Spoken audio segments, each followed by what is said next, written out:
honestly, things like IRA, investing, like 403b, 401k, all those things, like if we are new to it, it can feel really overwhelming. Like if I read an article about this topic like 3 years ago, I would be Googling like every other word, like what is this, what is that? And it can be a lot of information. Just taking the time to digest through it slowly, I think gave me the confidence to go for it, because if you don't know what it is, it's hard to put your money to something you don't know a lot about, right?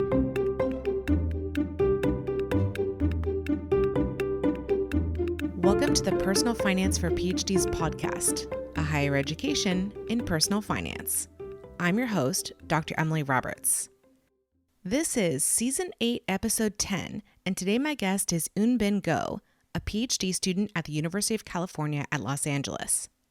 Eun Bin reflects on the financial changes she made during 2020 and which ones will stick post-pandemic now that she has developed more DIY skills. We discuss Eun Bin's housing decisions during her time at UCLA and why she moved out of subsidized student housing. Eun Bin shares the tricks she used to max out her Roth IRA for the first time in 2020 and how she discovered she can contribute to UCLA's 403b.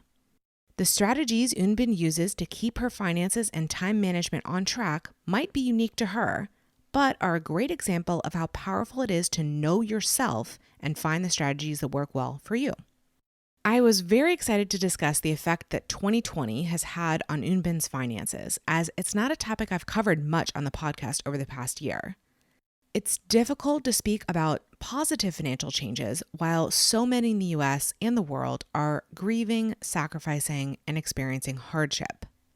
Yet, I think the financial course of Eun Bin's year is likely relatable to people whose income has not faltered during the pandemic. The American personal savings rate spiked during the pandemic. According to the Federal Reserve Bank of St. Louis, the personal savings rate at the end of 2020 was approximately double what it was at the end of 2019.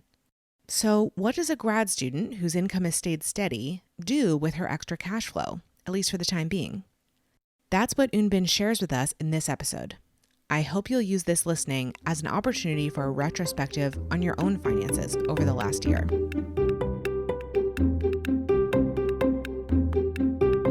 Now it's time for the book giveaway contest. In March 2021, I'm giving away one copy of I Will Teach You to Be Rich by Ramit Sethi, which is the Personal Finance for PhDs Community Book Club selection for May 2021. Everyone who enters the contest during March will have a chance to win a copy of this book. If you would like to enter the giveaway contest, please rate and review this podcast on Apple Podcasts, take a screenshot of your review, and email it to me at emily@pfforphds.com. I'll choose a winner at the end of February from all the entries.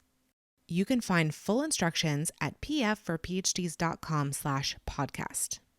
The podcast received a review this week titled Helpful Advice to Help You Take Action and Optimize Your Personal Finance. The review reads, quote, I share this podcast with all the academics I know. It is exciting to hear frank and relatable advice that can be actionable rather than just theoretical. A lot of the personal finance space doesn't speak to the nuance of the academic life, but Dr. Roberts covers a wide variety of helpful topics. I found her work when I got a fellowship and was confused as to how to do my taxes. But I use the information across my whole financial life. A must listen for every grad student. End quote. Thank you so much to AK for leaving this review.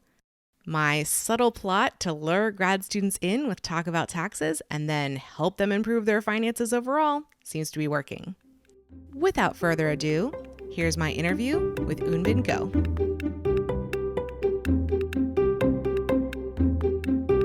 I am delighted to have joining me on the podcast today, Eun Bin Go. She is a graduate student at UCLA. We have been longtime Twitter correspondents. This is very exciting to get to talk with her live.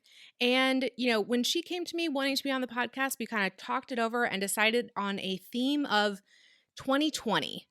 Because Eun Bin decided that 2020 was the year that she was going to get her finances in order. And 2020 turned out to be a crazy year, as we all know. So it's around this theme of kind of like pandemic life and stay at home order life and all of that. And of course, that has extended into 2021. We're recording this in February 2021, still going on. So it's kind of still 2020, right? Sure. So Eun Bin, I'm so happy to have you on the podcast. And, will you please introduce yourself a little bit further to the listeners? All right. Yeah. Thank you, Emily. It's really exciting to be on your podcast after being an avid listener for about a year and a half. So thank you again. Hi everyone, my name is Eun Bin Go, and I am a fourth year PhD candidate in biochemistry at UCLA.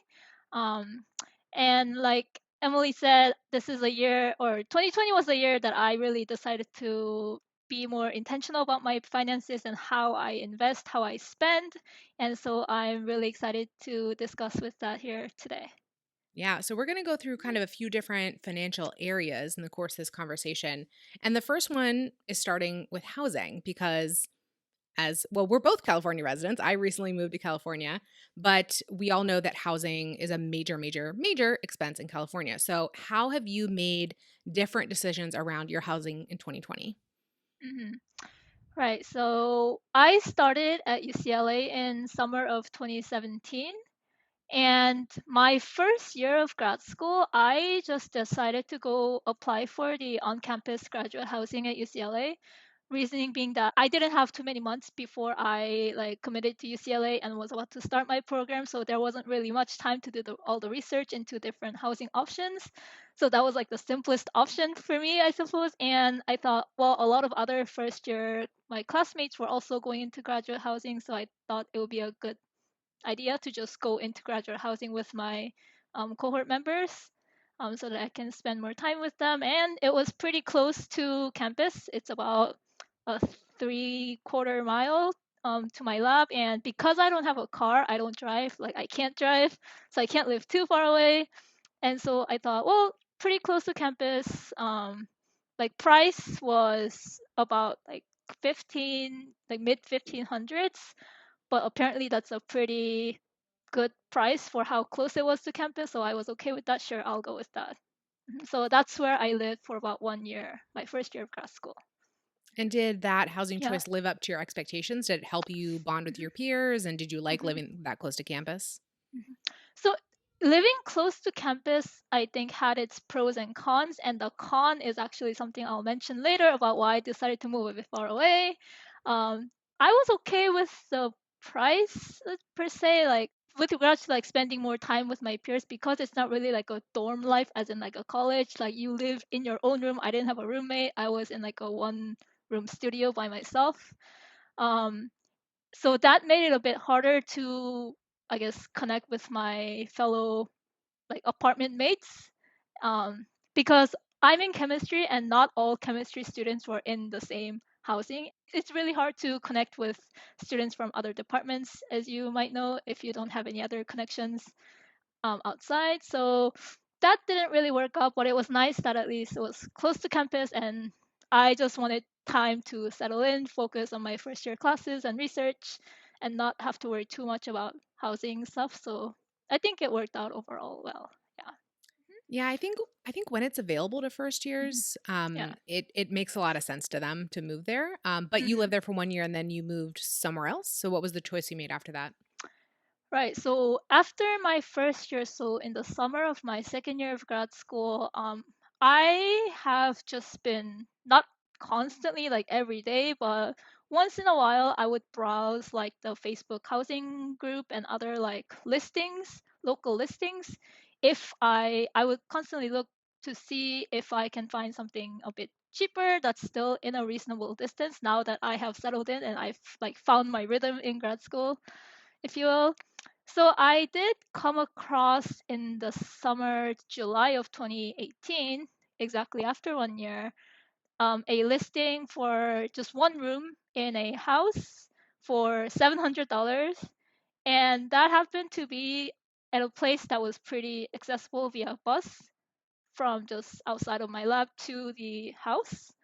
So I thought, it might not be a bad idea to move there. I mean, it's about like $800 cheaper. And this is, I guess, now now is a good place to bring up a con. One of the cons for me in terms of on-campus housing is that if I live too close to campus, it's just me, like it's just my problem, but I'm terrible at establishing like physical boundaries with lab, and it's always so tempting to just go check in what's going on in lab, even if it's like 11 p.m. or 6 a.m. Like if I'm awake, I'm thinking about lab, I just want to get myself there. And that was not the best for like just like work life boundaries. And so that's what made me, I guess, decisively move to the other place. In addition to the lower housing cost, is that I wanted sufficient boundaries so that when I'm at work, I would be a lot more focused. And if I am far away and the bus doesn't run anymore at midnight, I can't just go to lab because I want to, for example. And I have to be sure to get my work done by the last bus so that I don't end up having to like walk or Uber, because that also costs money and takes a long time if I'm gonna walk like 4 miles. It was a 4 mile distance if I were to walk that, for example.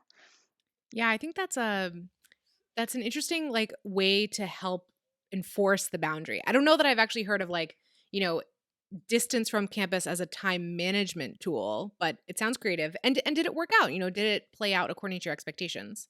Oh, absolutely right. So I was sure because the last bus stops after like close to 11 p.m. So there were never times could stay beyond that. And I definitely was more focused in that with the time that I had in lab in school, knowing that it's gonna take a lot more effort for me to find my way back home and then find my way to lab, for example. Yeah. Hmm. Yeah, and how about the Yeah. price? Because when you said that you were dropping Hmm. your rent by about 50%, I'm Yeah. thinking, what is wrong with this place? What was there anything that you Mhm. encountered like that? Not at all. No, it was just a one room. It's probably just big enough to have a tiny desk and a tiny bed, nothing else. It's a tiny, tiny room, but that was honestly enough for me. I just need a desk and a bed, nothing else super fancy. And then there was a bathroom outside my room, but then there was only one other lady who lived in this house, and then she had a master room with a bathroom inside. So that bathroom was pretty much mine. So it felt I had a lot of privacy, good distance, nice roommate lady who rent me her room. So there were no issues. Yeah. Hmm. But you said you moved in Yeah. 2020 as well. And so why did you give up that Hmm. housing situation? Right. So only because of the pandemic, when we got the notice that, oh yeah, we absolutely cannot go into lab for however long it may be, I figured, well, do I hold my place here and keep paying rent while I can't go to lab? Because there's no reason for me to like live in LA. Because my family, my parents are in Orange County in Fullerton, not too far away from UCLA. So if I were to move back with them, which I did, it's like, is it worth holding on to this place? Because as you might know, like housing around UCLA is very, very competitive, and I had a really nice deal, but that is a question I had to wrestle with. Do I keep paying rent and then hold this place, or do I just give it up and then start over when we are allowed to go back to school? And when will that be? We had no idea when it was February, March. We had no idea what time that would be, right? Yeah, I think a lot of graduate students have been in that exact situation this year. You've told me Right. I can't come back to campus. Why am I here? Why am I paying massive rent in this Yeah, yeah. area? Okay, Hmm. so are you still Yeah. with your parents or have you found another living Hmm. arrangement? Right. So I moved back to my parents' place in March, and I came back out to LA in June in 2020 when the school said, "Oh yeah, we can let grad students work in labs now, just under limited time, but and the students have to come in shift, but still students can come in." So that's when we got that notice. That's when I started actively looking for a new housing arrangement because someone else, as I had worried about, moved into that place, so that place was no longer available. So I just had to find something else. And my priorities this time was I wanted something that's in a walkable, reasonably walkable distance, just in case like I can't take the bus, for example. It's too dangerous to take the bus. I have to have a way to get to school, and I can't drive because of a condition that I have. So I had to find a place where I can walk. Yeah. Mhm. And so where are you now and what rent are you paying? Mhm. So right now I'm living in a apartment. My roommate is a lady whose children have all moved out of this house, so they had a room open, and I was able to move in here. This is housing that I found from a UCLA like housing Facebook group, and I'm paying now 1,300, which is about 600 more than what I was paying in my earlier apartment, but it's reasonably close to campus. I like the location, my roommate, and my roommate is also very generous with like her sharing her supplies in the kitchen and things like that. And sometimes she cooks for me occasionally, so that's a nice bonus to have. Yeah. I feel like I'm experiencing like whiplash, like thinking about all these different amounts that you've paid for housing. How has this affected your finances over these last few years with these big swings? Hmm. Right. So, like my first year of grad school, when I was living on campus housing, I knew that based on talking to the grad students at UCLA, all I knew was that the pay is good enough for you to live in on campus housing and be able to like eat and do a little fun things occasionally. So after hearing that, I thought, well, then I'll just pay the rent that I have to pay, and with the rest, like feed myself and maybe go out once in a while. And so that's the time in my graduate career where I did not think about money at all. I paid what I needed to pay and that was it. And whatever I had left, I did whatever I felt like kind of. Yeah, it's kind of a conventional grad Yeah. student mindset, right? Like all I Yeah. have to do is pay bills. If I do that, Right. I'm good. Exactly, right. Yeah. And like retirement account, like what is that? Investing, like, oh, do I even have enough money to give that a try? I didn't really consider that seriously at the time, and so food, rent, and remaining money I just kept. Yeah. Hmm. Right. Yeah, and then when you moved to the much cheaper place, did you make any Hmm. changes with how you were managing your money? Hmm. Yes, the one big change I would say, so I even though I was paying less in rent, I still treated my life as if I were paying the equal rent that I was paying at the more expensive on-campus housing. So with the 600 or so that I had left over every month, I put that into a high yield savings account. And that's money, like that's a way for me to just like put money away so that I don't feel tempted to like just spend it all away immediately. So that was like my first real attempt at saving, if you will.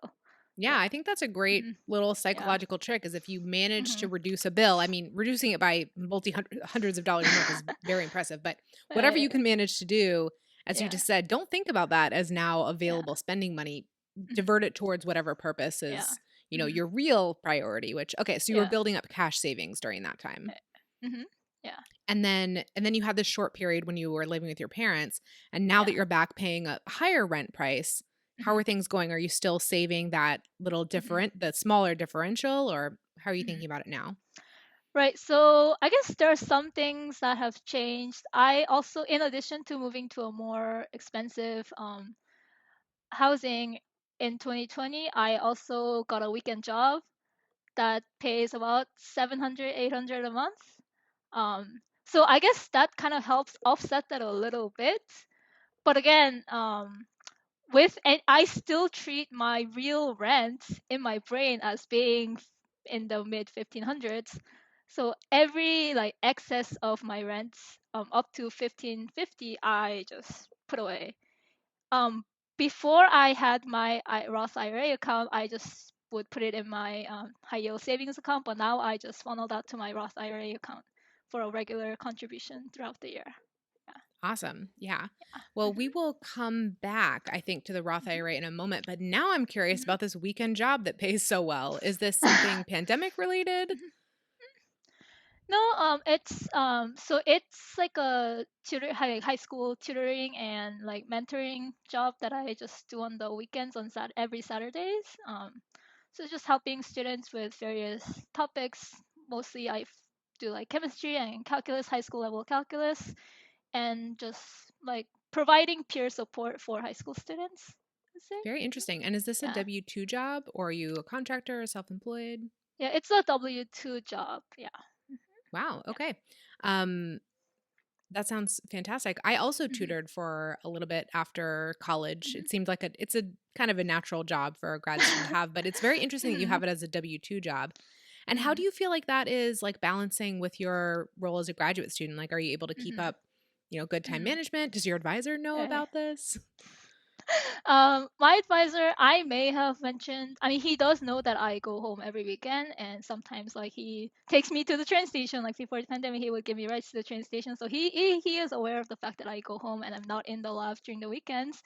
And this is another one of my psychological tricks, I guess. I need to physically distance myself from whatever that I'm tempted to do, whether if it's lab, I need to move myself far away so that I'm not tempted to like keep thinking about it. Oh, should I go into lab and do this or not? So going home on the weekend is another way of like enforcing like a work-life balance that works for me. Yeah. Yeah, wow. Okay, so you Mm-hmm. definitely weren't going to be in lab anyway, so it's not affecting that. Yeah. That sounds really good.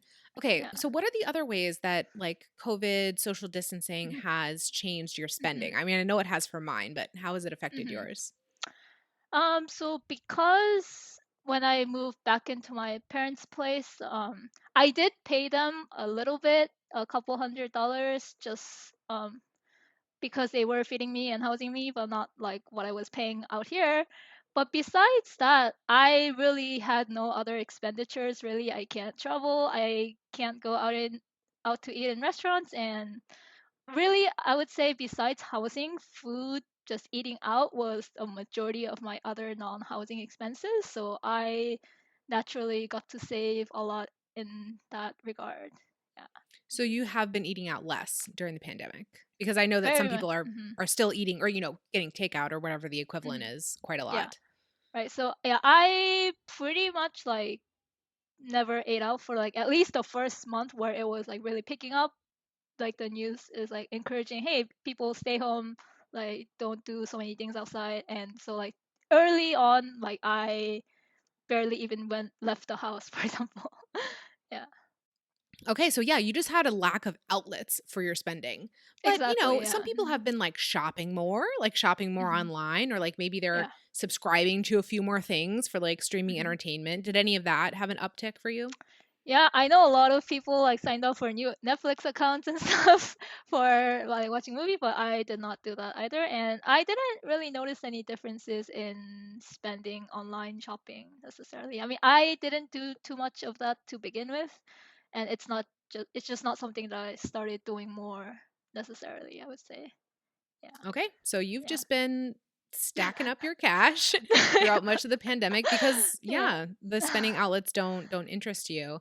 Hmm. And Yeah. what do you think like in the future at some Yeah. point when Yeah. spending opportunities are available again, are you Hmm. going to go back to your prior level of spending, or have you made Hmm. any changes that you're really happy with and you want Yeah. to have stick? Mhm. Yeah, so some things that I realized as a result of, I guess, like my lack of outlets for spending is that I started cooking more at home, and that naturally led me to like, I guess, meal options that are cheaper to prepare and also are healthier because I can actually pick what I decide to put in my food instead. If I were eating out, I can't necessarily do that, and that's something that I've come to appreciate a lot more. Doing more cooking, healthier, and so I think just because I realize this doesn't mean I'm never gonna go out to eat again. Of course, if like friends come over or there's a special occasion, of course I will go out to eat once in a while. But I think I'll be try to be, I guess, more conservative in my spending on restaurant dining. I would say definitely. Yeah. Yeah, so it sounds like the pandemic in that respect has given you an opportunity Mhm. to expand Mhm. your skill set, expand Yeah. your repertoire of, Mhm. menu items and so forth. And so it's Right. really kind of, you sort of upskilled yourself in the Right. cooking department so that the Yeah. eating out differential is not so attractive. Right. Hmm. Yeah, Yeah. gotcha. Emily here for a brief interlude. Taxes are weirdly, unexpectedly difficult for funded grad students and fellowship recipients at any level of PhD training. Your university might send you strange tax forms or no tax forms at all. They might not withhold your income tax from your paychecks even though you owe it. It's a mess. I've created a ton of free resources to assist you with understanding and preparing your 2020 tax return, which are available at pfforphds.com/tax. I hope you'll check them out to ease much of the stress of tax season. If you want to go deeper with the material or have a question for me, please join one of my tax workshops, which you can find links to from pfforphds.com/tax. It would be my pleasure to help you save time and potentially money this tax season, so don't hesitate to reach out. Now back to our interview. So you mentioned earlier that at some point along this way, you started a Roth IRA. Can you tell us about, deciding to start that and what you did and also when that was? All right. So honestly, so I have to say I did not know about Roth IRA. I didn't know what a Roth was, what IRA was, any of that term until I have chanced upon one of your articles describing compound interest. That was very informative and very eye-opening. So I'm very thankful for that. We will link And that in the show notes. I think you're probably referring to to the what 5,000 initial investment one, the compound interest. like Yeah. what you can save during grad school has a $1 million effect on your net worth. Yeah. That'll be linked from the show notes. Right. So when I first saw that, I was like, no way, that can be like 7-digit figure. Like, but when I actually did the math out, it's actually true. I was like, wow, that's amazing. And that was like the first catalyst, I would say. And the second was when there was the announcement that that the IRS has delayed the tax filing deadline to July of 2020 for the year 2019.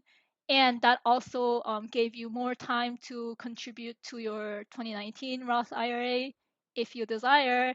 And honestly, that delay is what made me think, should I actually start this thing? It actually gave me time to think about because that was not on my mind at all before that. And so after having done some more research, like seen more articles that you had on Roth IRA, and I knew that I had W-2 income and that I had money in my savings account that I can just funnel over to a Roth IRA account. When I realized that, that's when I decided, here, let's go for it and start contributing. Yeah. Okay, so if I have the timing on this right, in 2020, you started Yeah. contributing to your 2019 IRA. Yeah. And for the listener, just anyone who's not familiar, you can contribute to your prior year IRA contribution limit, which is currently $6,000 per year. You can contribute up through tax filing day. So normally April 15th. In 2020, it became July 15th. So you saw that extra 3 months as an opportunity to reevaluate and have a little bit more time to fill up that 2019 IRA. So did you end up contributing like a lump sum, or did you start dollar cost averaging, or what was your strategy?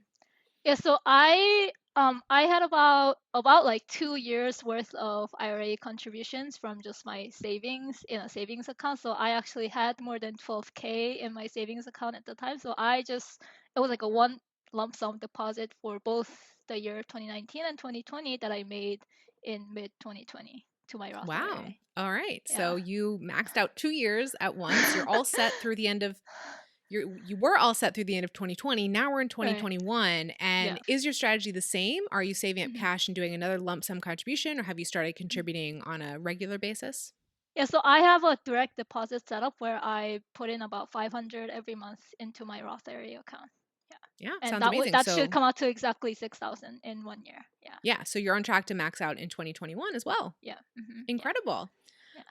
And did you so you explained how you went about this in terms of saving up cash and so forth. Were there any other like tricks you want to pass on to the listener about how to start this process of contributing to an IRA, or how to contribute more than they have been before? Right. So honestly, things like IRA investing, like 403b, 401k, all those things, like if we are new to it, it can feel really overwhelming. Like if I read an article about this topic like 3 years ago, I would be Googling like every other word, like what is this, what is that? And it can be a lot of information. But I think honestly, your resources have been very helpful for me. You have a lot of resources regarding Roth IRA. And so going through them one by one like slowly digesting, hey, what's an IRA, what's Roth, what are the different types of investment I guess products available to you. Just taking the time to digest through it slowly, I think gave me the confidence to go for it, because if you don't know what it is, it's hard to put your money to something you don't know a lot about, right? So I think part of the solution was just to spend the time to learn about this whole IRA, retirement savings, investing. Yeah. Hmm. Yeah. Yeah. I'm really glad to hear that you used some of my resources and that Hmm. that like worked well for you, of course, in combination with some other things. Hmm. Yeah, I agree. It can be really daunting. And I do correspond with a lot of people who I have, if you subscribe to my email list, there's a certain point in the sequence where I ask you, what's your biggest challenge right now in your Hmm. finances? And if I can help you, Yeah. I'll try to. And Hmm. probably, I don't know, at least 25% of the responses are, I want to open an IRA and I just don't know what to do. Like, I Hmm. know it's important, but what do Yeah. I do to get from here to there? So Hmm. I want to mention, I do have a resource available for people who are in that position. I think you Yeah. probably opened your IRA before I created this resource, so you didn't actually Oh, use I it. see. Hmm. But it's inside the Personal Finance for PhDs community. So if you go Hmm. to pfforphds.community and sign up for the community, there's a Hmm. challenge in there in the forum called open an IRA or like open your first IRA, something like that. And so I wrote Hmm. out like a 7-step process, like every sort of decision point where you need to, figure out what you're going to do and what you need to learn about. And I have resources Hmm. inside the community like webinars Yeah. and things I've Hmm. written that Yeah. sort of support that. So step 1, okay, here's what it is. Here's a support, item. If you're not sure about this yet, go watch this or go read this. Hmm. So I've had great feedback from people who have been through that, 7-step Hmm. process and have opened Yeah. and funded their IRA at the end of it. So Hmm. if Yeah. anyone is still sitting on the sidelines, you have money like Eun Bin did, this could be a resource Hmm. available for Yeah. you. So pfforphds.community if you want Yeah. to check that out. And if you don't have, like, I mean, I made a lump sum because I had money saved up, but honestly, it takes as little as a couple tens of dollars to make the initial investment. You don't have to contribute all at once, just little by little, and you don't necessarily have to max out. So do what you can, and I think, like, as Emily writes in that one article, 5,000, that's not even like a maximum of 1 year's contribution, but compound interest can do a lot of great things to that 5,000. So, Yeah, thank you so much for mhm, saying that. I love yeah. talking about investing. And I understand there's Mhm. actually been another exciting investment change on for you in 2020. Mhm. Right. So in 2020 is also when I transitioned from my NSF graduate fellowship to TA ship, so just regular W-2 income. And after having learned about different like retirement savings options, I started looking into like what retirement options does UCLA provide for its employees. And I did find that they provide like the 403b and um so I mm, so with this I decided to also contribute like 5% of my pay to this 403b account. Honestly, this was, I mean, Roth IRA I would say is like my primary retirement saving vehicle, but I just wanted to, I guess, try it out. That's what got me into this. And honest, this is also a way for me to, now that like restaurants are opening back up and there's more opportunities to spend, that's just another way of me just putting money away so I can't take it out. That's how I deal with like managing my savings, I guess, like similar to I need to physically move myself away from the lab so I don't think about it. That's It works the same way for me with money as well. Yeah, so I just Absolutely, me too. mhm, yeah. I love the pay yourself first strategy. I use it myself. I recommend it everywhere. And it's just Mhm, because I'm a bit of a spender also. So like I just want that mhm. money like out. I'm a forced saver, but a natural spender. I think I'll put it that way. I like I saving, see. but I have to put systems in place to make sure that I do it or else I'm really Yeah, not going to. I'm But exactly the that's same way. yeah, that's so Yeah. exciting that like you had just, Mhm, you found out that you had the 403b access. And this is a good mhm, tip for anyone else at UCLA or anyone at any of the UCs, I would imagine. And also just anyone anywhere to check to see if you mhm. have access because Yeah. not I don't think many graduate students can, save the full 6,000 for the IRA and then be looking for their next like savings opportunity. But Mhm. you have, especially with this like awesome side job. I mean, it seems like you have, plenty of pocket money already. So Mhm. yeah, so it's worth looking into. Sometimes you'll be surprised and the answer will be yes, you do have access to the 403b. Yeah. Mhm. And switching from fellowship to being on W-2 has also come with some tax changes, right? Right. Right. So when I was on the NSF, I know this is a very hot topic that you talk a lot about, Emily, like quarterly taxes and filing. So for me, because my parents also run their own businesses, they have to do their own quarterly taxes. Thankfully, like my the CPA who helps with my parents' finances, they were kind enough to help with mine as well. So that made it a lot less stressful for me. And in terms of like saving, because I know you mentioned in one of your articles, like have a designated savings account for your quarterly taxes. But what helped me in that regard was my actually side job that I had. Because of that excess income, I didn't necessarily, I guess, have to withhold my own taxes, I suppose. And whatever I had to pay, I could just pull that from my weekend job money that I had. Yeah, that was enough to cover all my taxes. Yeah. Yeah. So it sounds like you, with that additional income, you had Mhm. enough sort of flexibility in your cash Yeah. flow to be able to pay Right. that somewhat larger Mhm. tax bill in any given month. That's awesome. Yeah. It's definitely Yeah. not the case for most grad students. Right. And that's why I think that saving up in advance strategy is so critical for, I mean, for most people, right? All these Mhm. strategies are, if it works for you, great. If it doesn't, like move on from it. And I think one Mhm. of the themes that, you've identified in this interview is that you know yourself, you know your psychology, at least in a few of these areas, right? You know what's Yeah. going to work for you and you set up Mhm. systems that help you Yeah. stay within the boundaries that your Mhm. like higher thinking self wants you to be in, whereas like in the moment you might not make that decision, but that's why you have the Right. boundary in place. So I Yeah. think that's an Mhm. awesome takeaway for Right. the listener to kind of Mhm. figure out what those tricks are Yeah. that are going to work really well for you. They may not be the Mhm. same as what other Right. people do. That's okay.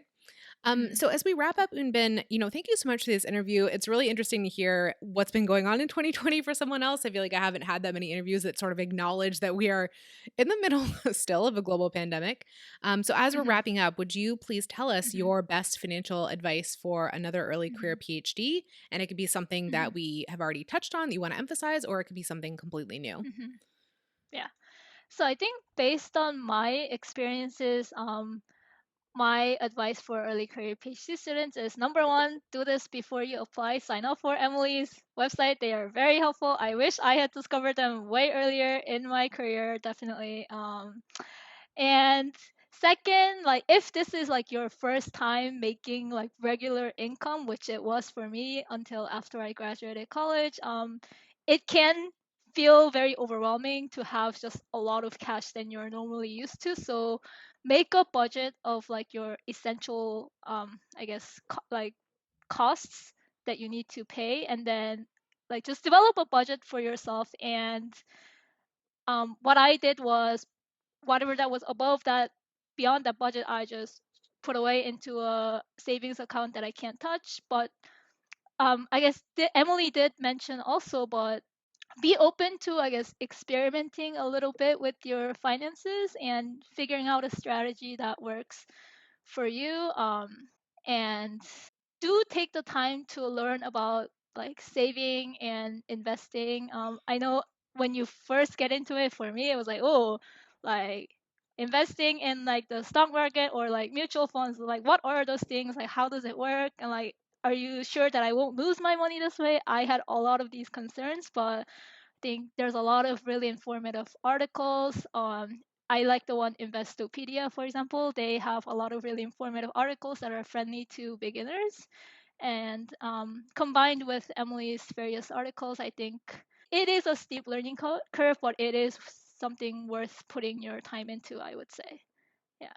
Yeah, I totally agree. And the thing about Hmm. learning about investing, especially learning about passive investing, is there is an initial upfront investment of time of a few hours Yeah. or 10 hours or Right. 20 hours, maybe if you want to be really like in depth. But after that, it's Hmm. very hands off. Like it is not something that Hmm. you have to continually be learning about and maintaining for the rest of your life. Hmm. You make this Yeah. initial upfront investment of 10 hours, read one book, read a couple of my Hmm. articles, whatever. You're probably going to be pretty set for like a very, very long time on just that amount of Hmm. information. And that's the nature of passive investing. And so you Yeah. have to find the time to make that initial push, but once you're over Hmm. that, it's like Yeah. smooth sailing. It's so easy after that Right. point. Hmm. Yeah. Yeah, great. Well, Unbin, thank you so much for joining me on the podcast today. Mm. It's been a pleasure having you. Yeah, it was a really great time talking about these things with you, Emily. After being a listener for a very long time, it was really exciting to be a guest on this podcast, and I hope this would be helpful for the other listeners out there. Now on to the listener question and answer segment. Today's question actually comes from a survey I sent out in advance of one of my university webinars this spring, so it is anonymous. Here is the question. Quote, what smart financial decisions should every PhD student be making with their money? End quote. This is an amazing question, so thank you, Anonymous, for contributing it. I have to acknowledge up front that not every PhD student is going to be able to make the decisions that I'm about to list as smart financial decisions. And that's okay. I hope in those cases that being in a PhD program overall is a smart financial decision for your long-term career. Maybe it's not a short-term smart financial decision because you're not being paid that well, but I still hope it is a long-term smart financial decision. Okay, first smart financial decision over the course of your graduate degree is back up before you get into graduate school, choose a PhD program that will support you well financially so that you can do the rest of things that I'm about to list. Okay, one smart financial decision that you should make as a grad student, but is certainly not unique to graduate students, is to not abuse your credit cards.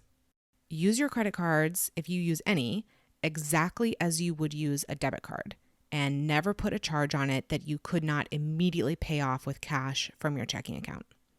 That certainly means not carrying any credit card debt, but it also means not giving yourself an advance on your next paycheck through floating charges on a credit card.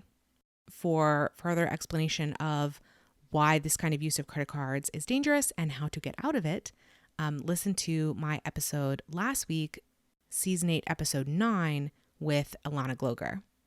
Another smart financial decision during grad school is to prioritize your savings rate. You might direct that savings rate toward different purposes throughout the course of graduate school. Maybe it's going to be cash savings, maybe it's going to be investing, maybe it's going to be debt repayment.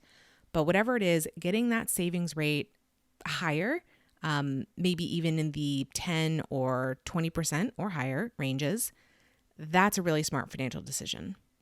And you can work that savings rate up to those levels that I just mentioned by attacking both sides of the equation, both the earning more and the spending less sides. Now, of course, an individual graduate student might have more opportunity on the earning more side, might have more opportunity on the spending less side. It depends on your personal situation, but you can reevaluate both sides. Start with the easier one for you, but eventually get around to thinking about how you might do the other one. On the earning more side, I think you should be consistently applying for outside fellowships that might increase your stipend, or for smaller grants that will add on to your stipend or your funding package. Grad students can also try to generate a side income in many cases. That's not to say necessarily a side job or a side hustle, which are not accessible to all graduate students, but some kind of side income. On the spending less side, a lot of people are attracted first to tweaking and cutting back in the small and variable expenses in their lives, but that's actually not where I recommend that you start. I think you should start with the big three expenses that most Americans have, which are housing, transportation, and food, specifically your grocery spending. But start on the fixed side of that. So start with your housing expense to reevaluate. Is there a way that I can pay less on a monthly basis for housing? Yeah, it might take months or a year to work into that next housing situation, but it's very worthwhile if you think there is room for a reduction right there. On transportation, any fixed expense you can reduce would be amazing. If you own a car, if you have a car payment, how can you reduce or eliminate that? You presumably pay for car insurance. How could you reduce that expense? Food is the last one of the big three to address, and I suggest that you make long-term sustainable changes to your habits around shopping and eating, rather than trying to use willpower in the short term to reduce your spending. Okay, there's obviously many other budget categories to address after those, but I think you should start with the big ones. Another smart financial decision would be to work the steps in my financial framework. I have an 8-step financial framework that kind of toggles back and forth between building financial security in the form of cash and working to improve your net worth overall through debt repayment and investing. But these things have to come in a certain order. If you go out of order, you can take on more short-term risk. If you want to read more in a lot of detail about my financial framework, you can join the Personal Finance for PhDs community, pfforphds.community, or sign up for coaching with me. pfforphds.com/get-coaching. The last smart financial decision that I'll recommend is to not languish in your graduate program. Get out as soon as you can.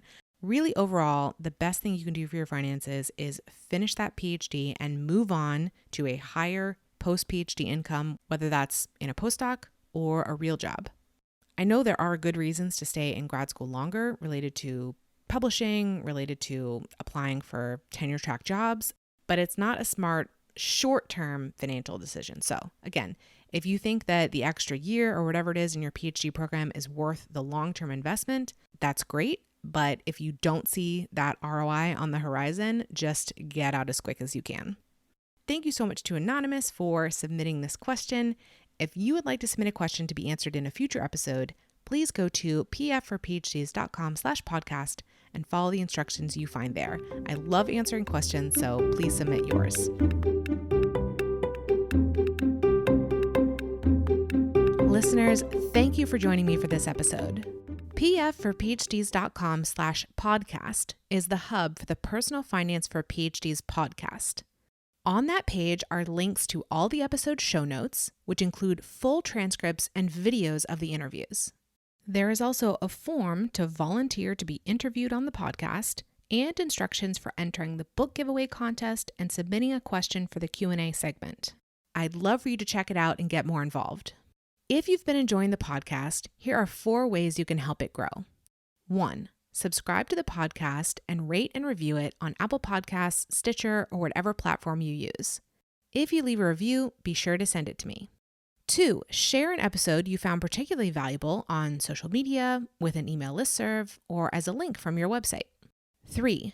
Recommend me as a speaker to your university or association. My seminars cover the personal finance topics PhDs are most interested in, like investing, debt repayment, and taxes. 4. Subscribe to my mailing list at pfforphds.com/subscribe. Through that list, you'll keep up with all the new content and special opportunities for personal finance for PhDs. See you in the next episode, and remember, you don't have to have a PhD to succeed with personal finance, but it helps. The music is Stages of Awakening by Poddington Bear from the Free Music Archive and is shared under CC by NC. Podcast editing and show notes creation by Miriam Ock.